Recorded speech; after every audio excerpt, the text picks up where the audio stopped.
Қыздың жолы телехикаясымен көрерменнің көзайымына айнала білген еңлік Айымғазы. Үйдегілер қарсы болды. Біздің кәрекеміз мүлде екі бөлек адамбыз. Құпия болмаса гонорарын білуге болады ма? Бардырге суши заказ бере аламын. Маған ба, айтайын ба. Режиссер өзі сондай қырағы адам екен. Көбісін ұнатпай, театрларға да барды. Бір мезетте өзгеріп салды бәрі. Қазіргі театрларда өкінішке орай солай болып бара жатыр. Қазақты жамандаған емес, бірақ тап үйленген күні той көйлегімен тастап кетеді.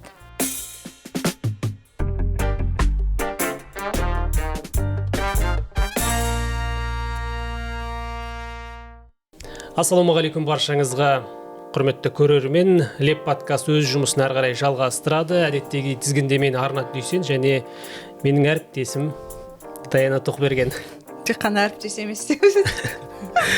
Жақсы, бүгінгі кезекті шығарылымды бастаймыз. Бүгін бізде қонақта Қалибек Қуанышбаев атындағы Қазақ ұлттық музыкалық драма театрының актрисасы, оған қоса Қыздың жолы телехикаясымен көрерменнің көзайымына айнала білген еңлік Айымғазы.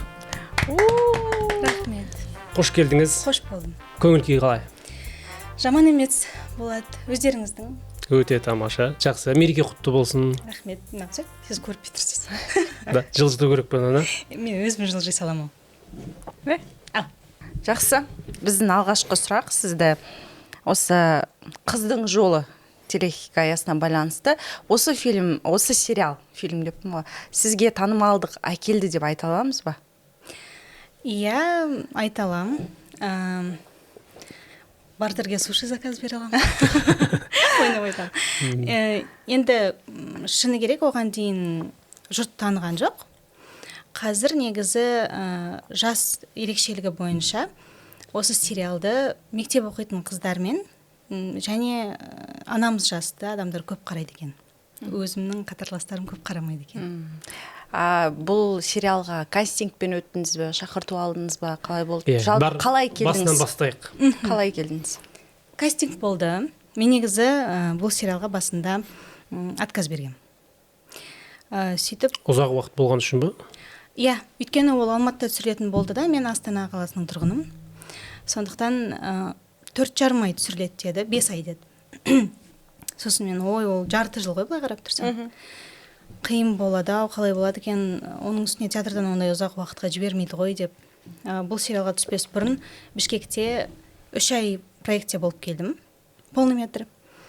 Сөйтіп, общий алғанда 9 ай ғой. Жіберді ма театрдан? Жіберді. Осы орайда театрыма алғыс айтам. Сөйтіп, кастинг болды. Мен басында отказ бердім. Сөйтіп, олар 3 ай бойына жаңағыдай кастинг жасап, қарап, бірақ 3 айдан кейін қайтып айналып кеп, баяғы жартас, сол жартас маған қайттан келіп, жазып, все-таки көресіз-ау. Болмаса бір видео түсіріп жіберіңізші, болмай бара жатса жарайды онда қоямыз деп. Сөйтіп, ұнатып, 2 режиссер болды, 2 юнит болды. Қатар жұмыс істеген 2 режиссерді ұнатып, сөйтіп, продюсерлерді ұнатып түстім. Неге келістіңіз?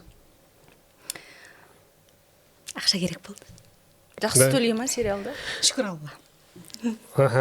Демек, бірінші келіскен, бірінші отказ берген баға басқа болды, кейін келіскеннен кейін баға басқа болды ма? Гонорар жоқ әлде? Алғашында мүлде баға қойған жоқпын. Алғашында түсірілім уақытын көргеннен ақ бірден жоқ дедім.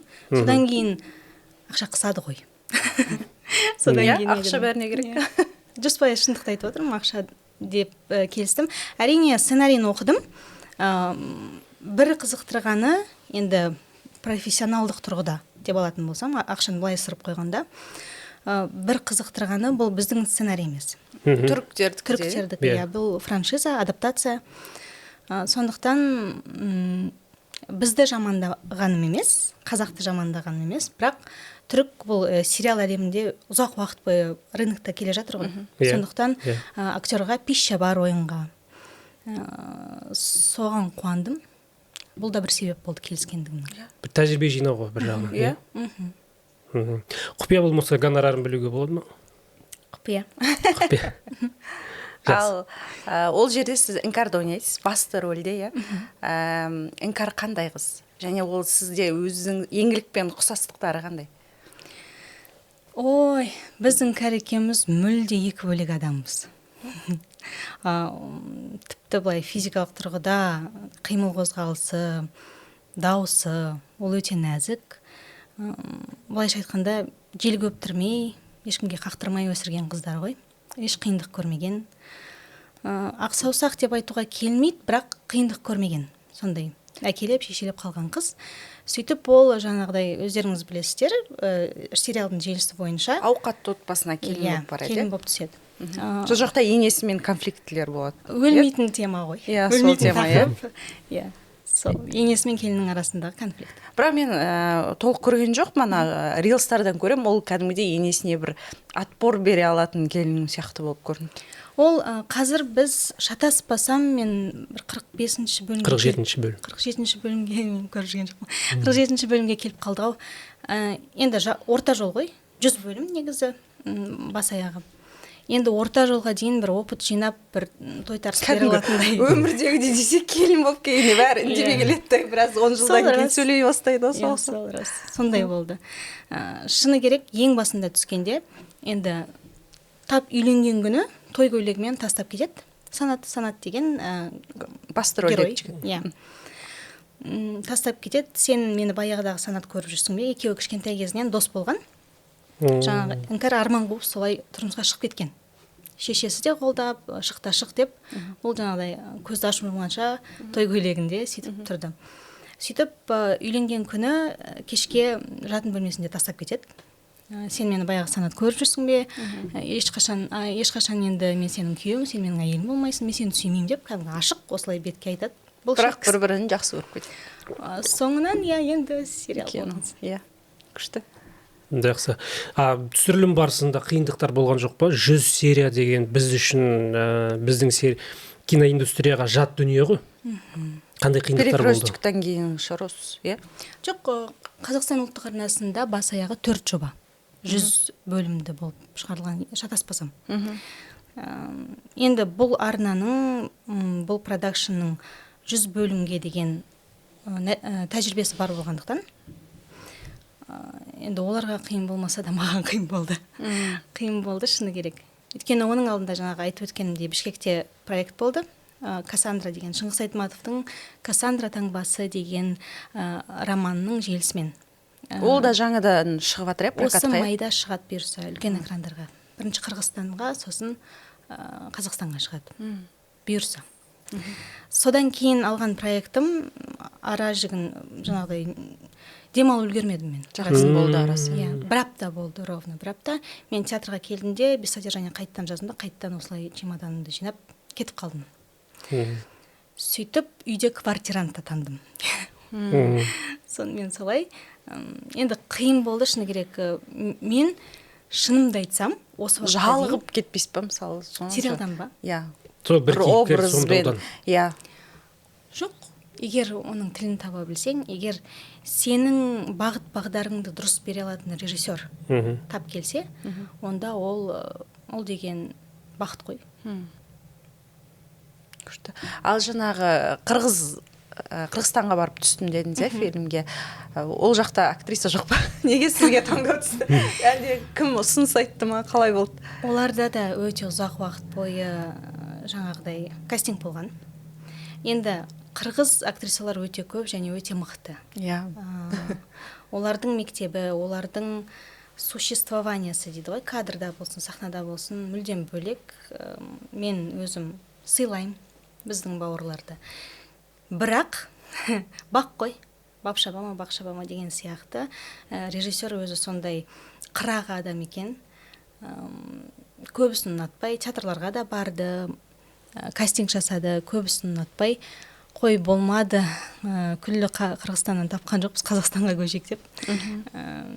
Іргелес тұрған бізге көшті. Сөйтіп маған Әсел Давлетова деген исполнительный продюсер хабарласып, өздері? Иә, өздері хабарласып, осылай бізге ең қызығы о жерде менің кейіпкерім сөйлемейді көп. Этюдно бәрі. Бұл этно-хоррор жанрында фестивальді фильм. Басты кейіпкер көп сөйлемейді, жаңағы бастырылу жайында фильм. Сол қыз бастырылады, иә? сол Сіз қыз бастырылады, иә. Аха, Түсінде аян көреді, бастырылады. Жаңағыдай үйінде неше түрлі жағдай орын алады. Сөйтіп состояние көбірек сөзге қарағанда. Эмоция. Иә. Бұның бас продюсерларының бірі қырғыз фильм. Бұйырса май айында жарыққа шығады. Бізге де келеді. Иә, алла қаласа. Жақсы. Күшті Жақсы. қандай. А мен трейлерін көрдім. Трейлер күшті, удачно шыққан сияқты меніңше. Прям андай көргім келетіндей қылып шығарған екен. Еще андай обычно трейлер жасағанда бізде в принципе уже ана қарап алып фильм не туралы басы аяғын біліп қоясың ғой. Сол ғой, сол. Маған да сол ұнамайды. Ал мұнда бір ерекше көрсеткен сияқты. Көргім келетіндей болып тұр да. Ештеңе түсініксіз, бірақ қызық. Иә. Эмоциялар күшті. Мен тоже. Кәсібилігі көрініп тұрады. Иә, мен де айттым да жолдасыма, көрдім мен трейлерін, оказывается, фильмнен көрініп тұр күшті ойнаған деген сияқты. Жақсы, сәттілік. Көп рахмет. Театрға оралайық. Ең бастысы енді негізгі жұмыс театрда ғой енді. Театр еңліктің бала күнгі арманы ма? Жалпы қалай келдіңіз театрға?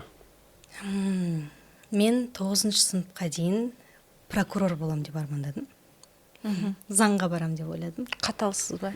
Мен бе? Жоқ, өмір үйретті. Мүмкін әділдікті жақсы көрген шығарсыз. Өмір өзі қайрап алды. Әділдікті жоқ, мен кенжесімін үйдің, еркесімін. Ондай қатты бір маған әділ болды деп айта алмаймын. Бәрі маған жылы жауап қоя салады. Кенжеге ешкім әділ болмайды. Иә, сол ғой. Сол сияқты қазір ғой ол басылып, біраз сіздердің алдарыңызда сызылып отырған. Ал былай негізі мінез баршылық. Театрға енді қалай келдім? Бала күніңізден армандап деген сияқты. Не үшін? Мен 9-шы сыныптан бастап осы, білмеймін, көктем келді. Сол бір көктемде бірден прокурор емес, заңға бармаймын, актриса боламын деп шешім қабылдадым. Сол күйі қырсықтықтың әсерінен соңына дейін актриса боламын деп. Үйдегілер Қарсы болды. әке-шешеңіз? Өте қатты қарсы болды, иә. Мен тығылып курстарға баратынмын, қақаған 40 градус аязда жаяу, аптап ыстық шіліңгірде жаяу, солай курстарға барып, арманымды қудым, жеттім. Отбасыңыз туралы айта өтсеңіз осы жерде. Ата-анаңыз, бауырларыңыз? Менің ата-анам өнерде. Осы Астана қаласында тұрасыздар, Астана қаласында тұрады әке-шешем. Әкем Ербол Сарин деген қазір Қазақ ұлттық өнер университетінде тәлім тәрбие береді, шәкірт тәрбиелейді, дәстүрлі ән мамандығы бойынша.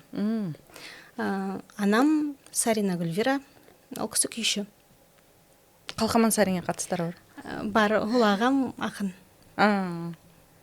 Папаңыз жақтан, мамаңыз жақтан? Әкем жақтан. Отбасында қанша несіздер, бауырсыздар? Екеуміз. Ағам бар. Кенжесімін дегенге мен. Мен де сөйтіп ойладым. Енді екеу болса да кенжесімін дегенім ғой. Ағам бар. Тұңғышы кенжесі. Иә. Арамыз 8 жас. Күшті. Жақсы. Қысқа нұсқа бәрін жауап беріңіз. Так деп прокурор сияқты. Заң бойынша артық ештеңе жоқ. Негізі қандайсыз, иә? Өмірде қандайсыз? Мен бе? Мен өте бір ортаға тез бейімделе алмайтын. Зерттей келе, зейінді қоя келе адамдардың, енді мен ойлаймын бұл профессияға байланысты деп, өйткені бізге зерттеу жұмыстар көп беріледі ғой, университет кезден бастап. Адамдарды зерттеу, иә, кім қалай жүреді деген, образдар іздегенде. Жүріс-тұрысы, отырысы, тіпті шәйнектің қалай қайнайтынына дейін салғанбыз кезінде. Сондықтан, меніңше сондықтан деп ойлаймын, мен көбіне тыңдағанды ұнатам сөйлегеннен гөрі. Бірақ мамандыққа солай керек, біз кадрға кіргенде, сахнаға шыққанда біз сөйлейміз. Сондай. Не жақсы көресіз? Қандай музыка, кино, жалпы Мен бәрін хобби? жақсы көрем. Мен бәрін жақсы көрем. Мен фехтование жақсы көрем. Біз Қазақ ұлттық өнер университетінде оқып жүргенде бізге художественное фехтованиядан сабақ берді. Жалынбек Ахан деген ұстазым. Ол да бір бидің элементтері ғой сонда? Жоқ, ол сахна сайысы. Шпага. Рапира, шпага. Мен ойлаймын, болашақта бір қолым босағанда, Қытай қаласа, спортивное фехтованияға қарай хоббиім ретінде дамытсам деп ойлаймын. қылқобыз тартқам, билегем, заманауи билерге барғам. Ой, мен немен айналыспадым, ойбай, мамам, осы тұста мамамды шақыру керек. Мамам айтады, ананы бастады, тастады, ананы бастады, оны тастады деп жіберетін еді әңгімені. Ой, мен тіпті капуэро деген африкандық сайыс бар ғой, би түріндегі, соған да спорттық сайыс, спорттық би деп аталған. Қылқобыздан сразу тек капуэраға көшіп кеткен ғой. Қылқобыз жолда қалды. Бірден ауысыпсыз. Сол ғой. Вот сондай, мен от крайности до крайности дейді ғой орыстар. Кейін жаңа прокурордан кейін актриса деген ауысып тұрғаннан кейін. Барлық жан жаққа қызығушылық көп дейсіз ғой. Иә, бірақ мен балансқа жоқпын. Мен тіпті велосипед тебе алмаймын. Бір жаққа қарай байнан кетіп қаламын. Алып кете беремін. Өмірде де солай мен байқаймын. Көбіне я былай жүргенді ұнатамын. Мысалы, көңілді болып жүресіз де, бір 2 аптадан кейін қайтып мұңайып қаласыз. Сосын қайтып көңілді солай ма?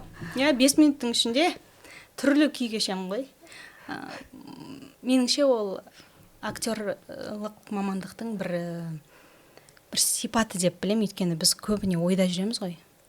Қазір осылай физикалық тұрғыда сіздердің жандарыңызда отырғанмен ойым параллельно бірнеше план ұстап тұрады. Мысалы, ананы ойлап отырасың, мынаны ойлап отырасың. Мамаларымыз сияқты қолында бала телефонмен сериал қарап үлгеріп жатады деген сияқты. Сондай сияқты ғой. Өзіңіз сериал қарайсыз ба? Мен шынымды айтайын, соңғы кездері көп қарамаймын. Бұрын да жаңағы танымал сериалдар болды ғой. Ең бір қызығы, осы қыздың жолына қатысты айта кетейін. Бұл түріктің франшизасы ғой.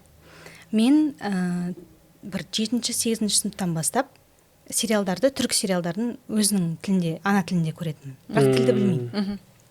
Өйткені дубляжмен көрсем, маған кедергі келтіреді. Ана эмоциясын ала алмай тұрсыз. Шынайылық керек болып тұр ғой. Соны мен көріп тұрам, ана актерға, актрисаға жатпай тұрған дауыстың өзін табиғи емес. Анау айғайлап жатса, анауштан жай сөйлеп отыр. Сары мұшығым-ау, билейін деп отады мысалы. Соны ойлаймын, бір құдай, ол кезде қаншадамын, 7 оқимын, 8 оқимын ғой. Қойшы, мынау табиғи емес қой, құлаққа бір түрлі ұрады екен, жат екен деп. Өзінің ана тілінде көріп бастадым, басында субтитрмен 1 жылдың ішіне түрік тілін меңгеріп алдым. Сөйтіп фильмдерді, сериалдарды өзінің тілінде субтитрсіз көре бастадым. Әлі күнге дейін солай көрем. Ағылшынша да еркін сөйлеймін, еркін меңгергем. Ағылшын фильмдерінде өз тілінде көрем. Ең бір қызығы, сол кезде мен түрік фильмдерін қарап, енді мектеп оқимын ғой. Сол кезде мектептен келем, мен сабақ оқу жоқ, қиялсың ғой. Сосын жаңағы сериалдарды бастаймын. Ол кезде солай еді, бәрі сериал көретін еді. Сол ғой. Қыналығар бар, Бериван деген шықты ма, жатқа білем. Солардың бәрін қарап, сол кезде әкем, мамам ұрсатын. Осы түрік сериалдары саған нам бола ма деп. Қазір қыздың жолына түстім ғой, мамаға айтам, нам бола ма екен, мама? Болады екен. Сондықтан солай. Қызық, мен де көретін сериалдар түріктерін. Біз ана Юсуп Мероғылын көретін. Ой, ол масқара. Құшы ма? Соны көретін біз. Тағы қандай қызық түрік сериалдар болатын еді ғой. Қыналғар деген болды, елдің бәрі көрген. Ой, көп. Карасевда. Сосын ана не болды ғой. Юсуп Мероғылдан кейін Листопад деген болды. Листопад. Бірақ мен оны көрмегем. Тоже сондай бір Июньская ночь. Июньская ночь. Рекетирство туралы. Эзель білмейді екенмін. Кейін одан кейін Осман империясы сұлтан Хюррем сұлтан. Ол жаңағы айтып жатқандай түріктердің фишкасы ғой, вообще сондай сериалдар түсіру. И всегда өтеді қазақтарға ол тема. Бір қызығы бізде 2 юнит болып түсірді дедім ғой, 2 режиссер. Ол екеуі де осы қазақстандық ма, біреусі түрік? Екеуі де қазақстандығы. Біреуі Ильхам Джалилов деген, өзі продюсер, өзі режиссер осы сериалдың. Екіншісі Төлеген Бейсет деген, көп деген сериалдардың режиссері, опыты, тәжірибесі мол режиссер. Сол 2 маманның қолына түскендіктен, менің ойымша бұл сериал қазір көстемесін дейін көрермен көзайымы болып отыр. Маған жақында осы Қазмедиадан хабарласты. Қазір қыздың жолы топ 10-дықта 1-ші орында тұр екен, рейтинг бойынша. Сондықтан еңбек бағаланады деп сенген дұрыс екен.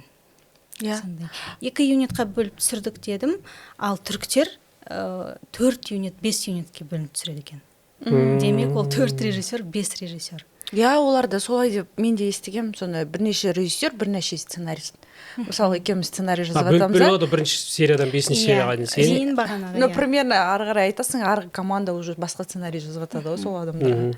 Неге сондай болған дұрыс Бір секілді? жағынан қызық сияқты да, ол тоже Иә. разнообразие Түрлі көзқарас. болады да, сонда анау көрерменді де жақтырмайды. Ой, жалықтырмайды. Сен басқаша көзқараста сөйлейсің, мен басқаша көзқараста деген Бірақ бір жағынан әртістер қиналады. Енді көмегі де бар актерларға, бірақ әртүрлі не жұмыс істеу ма? иә, жұмыс образы бір бөлек. Бірақ сенің мысалы кейіпкерді алып келе жатқан линияң бар ғой, сенің миыңда құрып қоятын. Сен режиссермен мысалы бастап құрдың ол линияны. Ол линия үзілмеу керек. Өйткені ол ертең монтаж кезінде қосылғанда сахналар ол үзік болып қалады арасы. Білініп қалады. Прямой склейка деген секілді ғой. Өмір жоқ, жүрек соғысы сияқты мысалы кету керек. Ана жерде басқа адамның қолы білініп тұрады ғой, жалпы былай. Американдық кинолар шыққанда да бөлімдері шығады ғой. Сол кезде бірден байқайсың, мына жер режиссер ауысқан сияқты, монтаж басқа деп. Иә, бірден байқайсың. Сіздер байқайтын шығарсыздар. Біз байқай алмайтын сияқтымыз. Мен байқаймын. Даже цветокоррекциясы бөлек болып тұрады. Да? Тіпті мына Гарри Поттердің өзін алғанда 4-ші частьтан бастап бірден ауысып кетеді. Цветокоррекция, тіпті актерлардың ойнау стиліне дейін ауысады. Конфликттер ауысады. Мүлдем спектакльде сияқты ғой.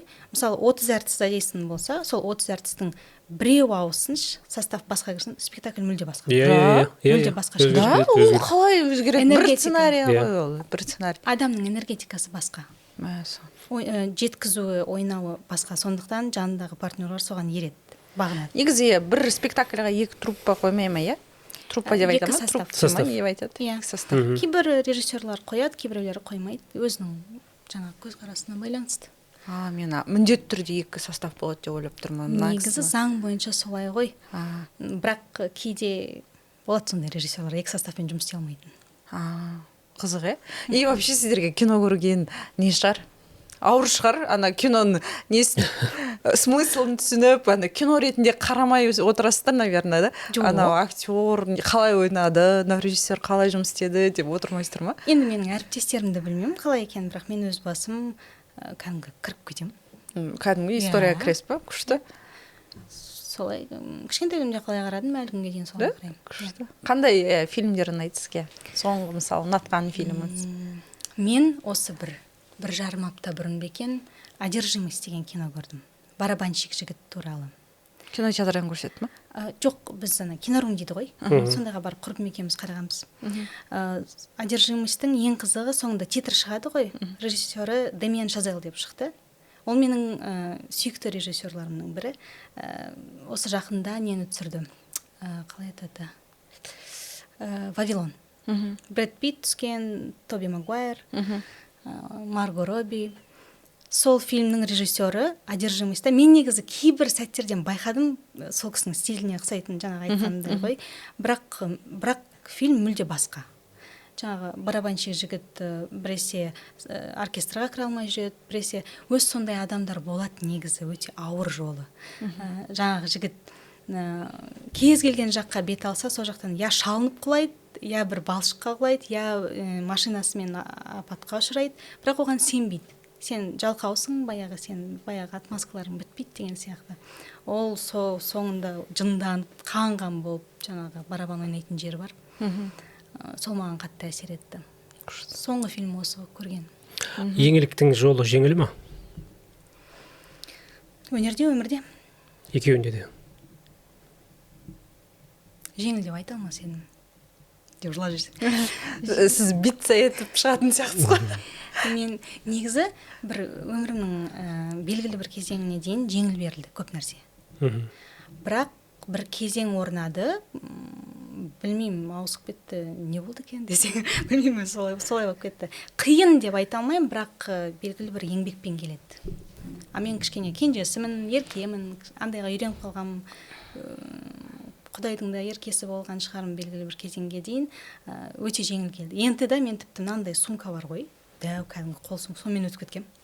жұрттарды кәдімгі мынандай кішкентай несін тексеріп жатқанда мен сумкамды асып тура солай шпаргалкамен Шпаргалка ма бәрі бар онда? ішінде, ойбай 4G 6G деп ойнаймын еді, Алтел 6G қалай кетті, Алтел бәрі бар, сонымен кіріп кеткем. сөйтіп қанша бал алдыңыз?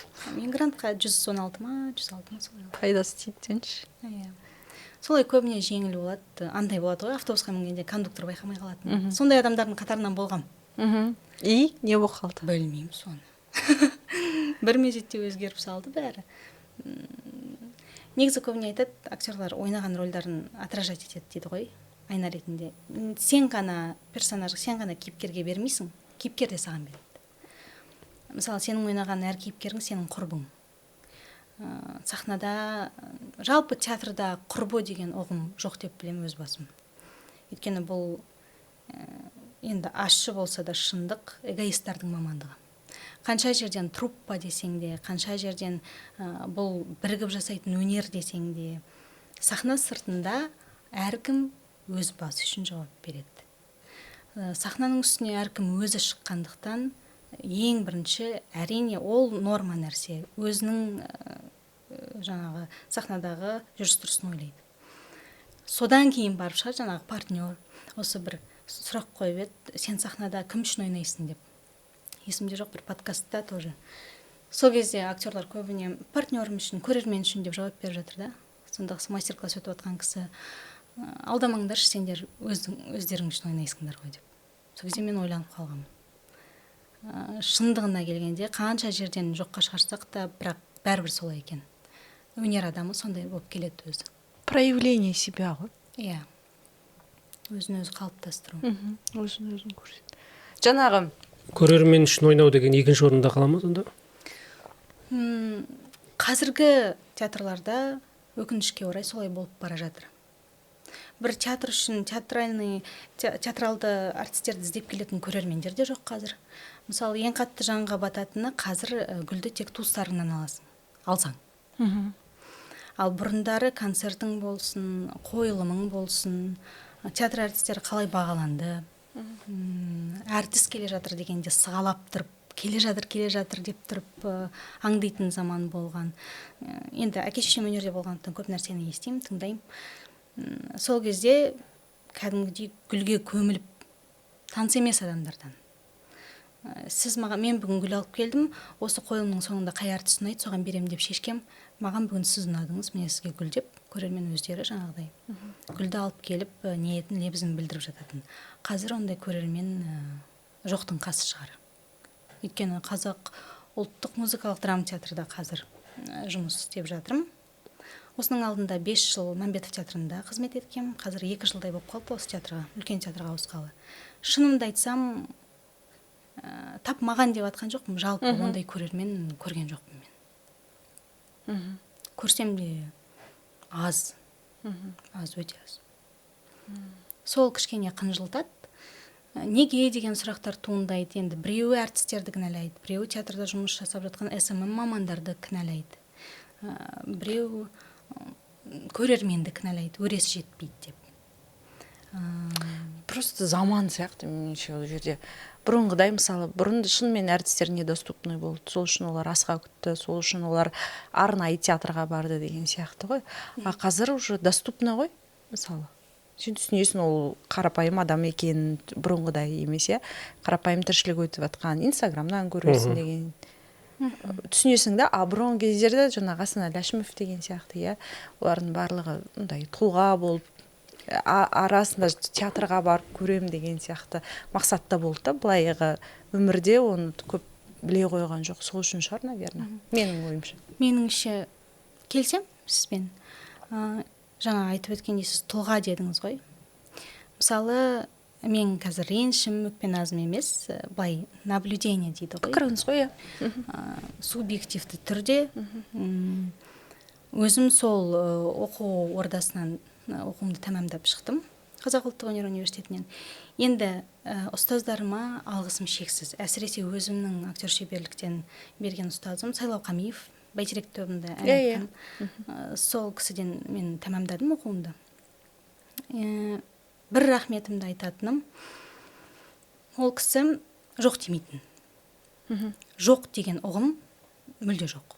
Әсіресе біздің мамандыққа келгенде жоқ деп рамка қою ол меніңше өте қате нәрсе. Айтады ғой, сахнада асып тасып жатқанды кеміте салу жеңіл, ал жетпей тұрған нәрсені сен қалай тартып жеткізесің? Сондықтан шектеу қоймаса екен деп ойлаймын. Қазір мысалы үлбіреп мектептен кейін көптеген орта оқулардан кейін түсіп жатады ғой, бакалавриатқа, магистратураға. Осы ұстаздарға айтатын өтінішім ғана ғой, сол өнер ордасының түлегі болғандықтан шектеу қоймаса екен. Өйткені әртіс өзі ол сондай жан, бәрі ойлайды, сахнаның үстінде тұр, жылтыраған киім киіп тұр, бір сатыға жоғары тұрамыз, бізге қол шапалақтайды. Жалғыз мамандық шығар қол шапалақтайтын әртіс деген. Бізге қол шапалақтайды, бір сатыға жоғары тұр деп. Шын мәніне келгенде, Баялиев Ұлан деген режиссер бар театралды, сол айтпақшы, шын мәнінде келгенде әртістен асқан самооценкасы төмен социумда адам жоқ. Сондықтан да адам подсознательно сол мамандыққа барады. Өйткені біреудің пікірін күтеді, біреудің қолдаған қошеметін күтеді. Ана кулиса жабылмаса екен, бір поклонды беріп қалсам екен деп күтесің. Монтажерлар тұрады, развозка деп. Білмеймін, мен бұл пікірмен онша қатты келісе бермеймін. Мен келіспеймін. Мен келісем. Бізде де жарты труппа жаңағы самооценкасы төмен адам, өз-өзін сөйтіп санайтын адамдар актер болады дегенге. Жоқ, қара. Ең мықты актер болады. Ол актер болу деген ол өзін көрсету ғой. Өзін дәлелдеу. Өзіне первый очередь, айналасына. Проявление себя ғой. Өзін көрсету үшін барады. Сен мысалы әнші болғың келсе, актер болғың келсе, демек сен елге өзіңді көрсеткің келеді ғой. Сол жағынан ғой, ал адам не үшін өзін көрсеткісі келеді? Оған шынымен де жаңағыдай бір қошемет жетпей тұр, бір кішкене мақтау жетпей тұр. Сол арқылы дәлелдеу ғой өзін. Мен келсем. Қатты тереңге кетсек, ол мүмкін бала кезінде бір алған травмасы екен. Қазір енді модны дейді ғой, сәнді болып бара жатыр ғой. Я, ондай да болуы мүмкін. Немесе адам солай туылуы мүмкін. Басқалардың қошеметіне. Сондықтан да әртістің жаны нәзік болады. Сондықтан да оны бір ауыз сөзбен сен көкке жеткізесің, бір ауыз сөзбен жерлей саласың. Өлтіріп жібереді. Иә. Сондықтан да әртіс сахнада жануы, ол негізі саған сенетін бір адам болса, сол жаңа көрермен залында отырған 3000 халықтың ішінен, 10 000 халықтың ішінен бір адам болса, сен сол үшін ойнап жүре бересің. Саған неге бүгін халық аз, ойбай саны неге жоқ, ақтамай қалдық билеттерді деген әңгіме әртістерді қызықтырмайды. Олар 5 адам отырса да дәл солай ойнайды. Дәл солай ойнайды. 100 адам отырса да дәл солай ойнайды. Жаңағы неге келейік, жаңағы мектеп бітіріп келген өнер ордасында қандай шектеу бар сонда? Қандай шектеу қойылады? Енді көбіне біз жанып келген отты өшірмесе екен деген смысл сияқты, иә? Мысалы, жаңа айтқан сияқты ғой, көңілге қарап сөйлеу. Бір жағынан енді біздің дінде көңілге қарап сөйлеу иманның белгісі дейді. Көңілге қарап сөйлеу жалпы адамгершіліктің белгісі ғой. Ең басты мамандық адамдық дейді ғой.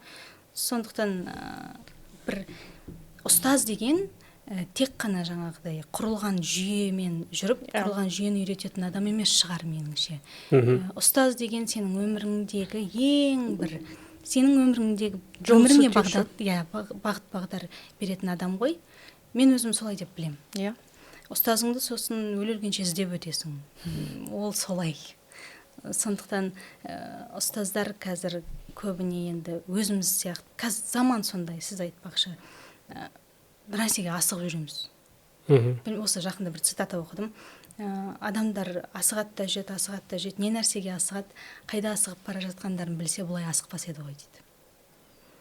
Сол сияқты асығыс үнемі бір тоқтап бір шәкірттерінің көзіне қараса екен. Бәлкім ол 30 шәкіртінің ішінде бір білмеймін, бір Чехов отырған шығар. Театралдардың жақсы көріп оқитыны жүйесі. Бәлкім олардың да ішінде бір Мейерхольд отырған шығар. Деген сияқты ғой. Неге біз, олардан шықпайды, олар жұрттың баласы деген әңгіме ғой, бұрыннан қалып қоятқан. Неге олай деймін да? қазіргі балалар, мысалы менің қатарластарым маған дейінгі осы әке шешемнің поколениясы шыдамдырақ. Сіздер шыдамдырақсыздар. Біздер уже бәсеңдейміз. Бізден кейінгі поколение, қазақшасы поколение қалай? Ұрпақ. Ізбасарлар, олар бізден де жаңағыдай болевой порогтары высокий болады. Бірақ олардың информация қабылдау жылдамдығы тез. Мысалы, маған ұзақ жету мүмкін, бірақ мен оны ұзақ баптаймын. Ал олар информацияны тез қабылдайды, сканировать етеді, жібере салады. Сондай ұрпақ келе жатыр қазір. Бірақ олардың да арасынан тұлға шықпайды деген сөз емес қой. Қазір көбіне ұстаздар тұлға болам деп келген баланы құлға айналдырып жатады. Сөндіріп алады дейсіз ғой жарығын. Ал сіздің өнерге осы, актерлық жолды таңдағаныңызға өкінген кезіңіз болды ма? Жаңағы ұстазым Сайлау Қамиев деп атсыз, сол кісіден мақтау естіген кезіңіз болды ма? Осы рөліңді бір керемет алып шықтың деп. Біздің Сайлау ағай жалпы мақтауды көп айтпайтын. Ол кісі айтатын, мына табалдырықты аттағанда мен ұстаз, сен шәкірт, ал мына табалдырықтан сыртқа қарай аттаған кезде үйімнің төрінен орның бар дейтін. Сондай принциппен өстік біз 4 жыл бойына. Ол кісі өте әділ қарады барлық студенттеріне. Тіпті қанша жерден сен бір керемет енді айтады ғой, бір білмеймін, великолепно ойнап тұрсаң да, я болмаса оқып тұрсаң да произведениені, ол кісі, егер сен мысалы жаныңдағы студент сенен көбірек сабаққа келіп сабақты өткізбей, осы жерге бірінші келіп соңғы шығатын шәкірт, енді оған ұзағырақ жету мүмкін. Сен мысалы Құдай саған үрлеп берген дардың көбірек болуы мүмкін. Бірақ ол еңбекпен жетеді ғой. Жанындағы сенің әріптесің. Сол баланың сағысын басын деп, сол баланың балын жоғары қояды. Сенен гөрі. Түсінген бала ол өз-ақ ағай неге олай, мен күшті оқыдым ғой деп шықпайды. Түсінігің бар болса, сана сезімің бар болса, сен түсінесің неге өйтіп тұрған. Өйткені әлі күнге дейін ол нәрсе бар, әріптесіңді сыйлау деген. Әріптесіңнің сахнадағы өнерін сыйлау, бағалау. Бәріміз соқыр емес, біз қағаз жұмыс емес, сахна шымылдығы түрілген кезде байқалады. Кім қалай еңбек еткені. Сізді мақтады ма? Бір спектакліңізде келіп, мысалы, осы кейін уже оқу бітіргеннен кейін. Мен шынымды айтсам бар ғой, бір елден мақтау, тіпті ұстазым болса да күтпейді екенмін. Келсе, сол жетістік маған. Залда отырғанның өзі. Сын пікірлер айтылды ма сізге? Ой, көп. Қалай қабылдайсыз? Конструктивная критика деп қабылдаймын. Қабылдай аласыз, көңіл күйіңізге әсер етпей ма? Маған әсер етеді, мысалы. Ең ауыр тиген қандай болды? Маған әсер ететін еді. Маған ба, айтайын ба? Ой, ол қызық болады шығар. Айта салайын жарайды. Осы қыз жолында менің мамамды ойнаған, анамды ойнаған. Дария. Ол енем ғой. Енеңіз болды. Мен туған мамамды ойнаған, ол менің ұстазым. Айнұр Болатова. Актриса, біз әріптеспіз, бір театрда қызмет етеміз. Мен ол кісіден сахна тілінен сабақ оқығам. 4 жыл бойы осылай қатар. Қызық, ұстазыңмен бірге ойнайсың. Енді қалай айтсам екен, ондай жылы болған жоқ та арамыз оқу кезінде. Соны жылы ойлаймын, ой Алла, қалай дүние айналып әкеліп бір-біріне соғады екен. Ең қызығы ана мен баласының, қызының рөлін беріп қойған. Шәкірт пен ұстаздың. Сол сияқты күлем ғой. Ол кісі маған бірінші курста ма екен осы қашан айтқаны, сен актриса болмайсың. Бәлкім солай шымыр қылғысы келді ме екен, білмеймін ғой. Енді ол кезде 18 жастамын, мен енді келдім, бүйтіп тұрған кезім. Алды да деп баса салды. Ой, жылаған ой. 4-ші курсқа дейін жылап өттім ғой. Енді осы ойында қалай болды? Мен ол кісіні қатты жақсы көрем. Ол кісі де маған бауыр басып қалды деп сенем енді. Бауыр басып қалған шығар енді. Екеуміздің арамыз ерекше ыстық қазір. Мен ол кісіге 100% сенем. Тек мамандық бойынша емес. Тек осы актер шеберлігіне тіреліп қойған дүние жоқ жалпы өмірде. адамдығы бір төбе дейсіз ғой. Иә. негізі адамның, мен солай ойлаймын, адамның бәрі Ең принципе бірінші- жақсы адам да, просто сен сол моментке түскеніне байланысты, қандай ситуация болғанына байланысты, көңіл күйіне байланысты мүмкін саған жаман жағын көрсетуі мүмкін да. Бәлкім ол кісінің ол кездегі ол сөзі болмаса, мен бұлай талпынып тырмысып жұмыс істемес пе едім. Сізге қатты әсер еткен болып тұр ол сөз, иә? Қатты әсер етті, 18-демін мен, арман қуып келген бала болғам. Ол сындырып жіберуі де мүмкін еді ғой, ол сөз. Иә. Бірақ бұл кісі қайсар қыз болып тұр ғой. Қайсарлық бар, иә, бойыңызда. Прям. Солай сенгім келеді. Қандай арманыңыз бар? Еңліктің қандай арманы бар сіздің? Менің арманым, осы сұрақты маған біреу қойған жақында. Менде арман жоқ сияқты. Өйткені менде бәрі бар. Аллаға шүкір осы күніме. Бүгініме шүкір. Ертең не боларын білмеймін. Ертең мен өмір сүргім келмейді. Бүгін не бар, соған шүкір, не жоқ, оған хайыр. Енді арман жоқ болса да мақсат бар. Мақсатым өзімнің таңдаған мамандығымда белгілі бір, енді бұның шыңы жоқ қой. Өмір бақи студент болып өтесің өлгенше. Сондықтан белгілі бір ауыз толтырып айтарлықтай жетістікке жетсем екен деймін. Ол әке шешемнің де көңілі, маған қарап отырған дүйім жұрттың, қазағымның көңілі, международный халықаралық әртіс болғым келеді.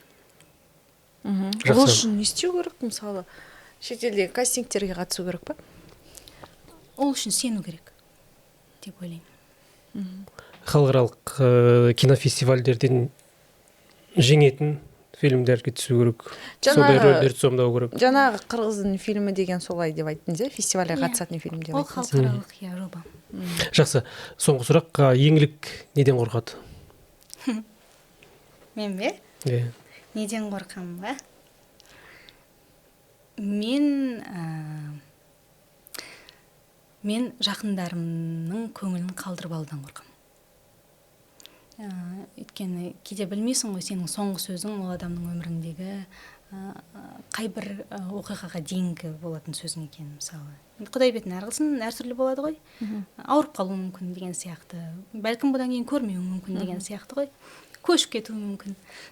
Сол сияқты мен ашу қысқан сәтте де, қатты бір сезімге бой алдыратын сәттерде де бой алдырмай, осы бір сәтті еске түсіруге тырысам. Бәлкім бұл адамға сен сүйегіне бір өшпес таңба қалдырып қояр ма екенсің деп. Өйткені сөз сүйектен өтеді ғой. Сондықтан мен жақындарымның көңілін қалдырып алып, жалпы адамдардың көңілін қалдырудан қатты қорқам. Көбіне үндемей қалғанда, ой, осы момын, осы бір осындай екен, ішінен бір бармағын бүгіп жүреді деген сияқты айтып жатады. Бірақ қырғызша көп тыңдап қойдым бүгін. Айтып жатады. Бірақ ол одан емес, осыдан. Мен адамдардың көңілін қалдырып алудан қорқам. Туған күніңіз жазда ма? Жазда. Шілдеде ма? 16 шілдеде. Ой, Бағана бір айтайын деп отырмын. 16 шілдеде туылған, сол үшін тоже сөйтеді. Бағана екеуміздің ойымыз көп жерде бір келіседі екен жаңағы. Рак. Іштен өздері шайт етіп. Мен керісінше айтамын жолдасыма, иә. Маған айт деймін, ұнатпаған нәрсеңді, иә.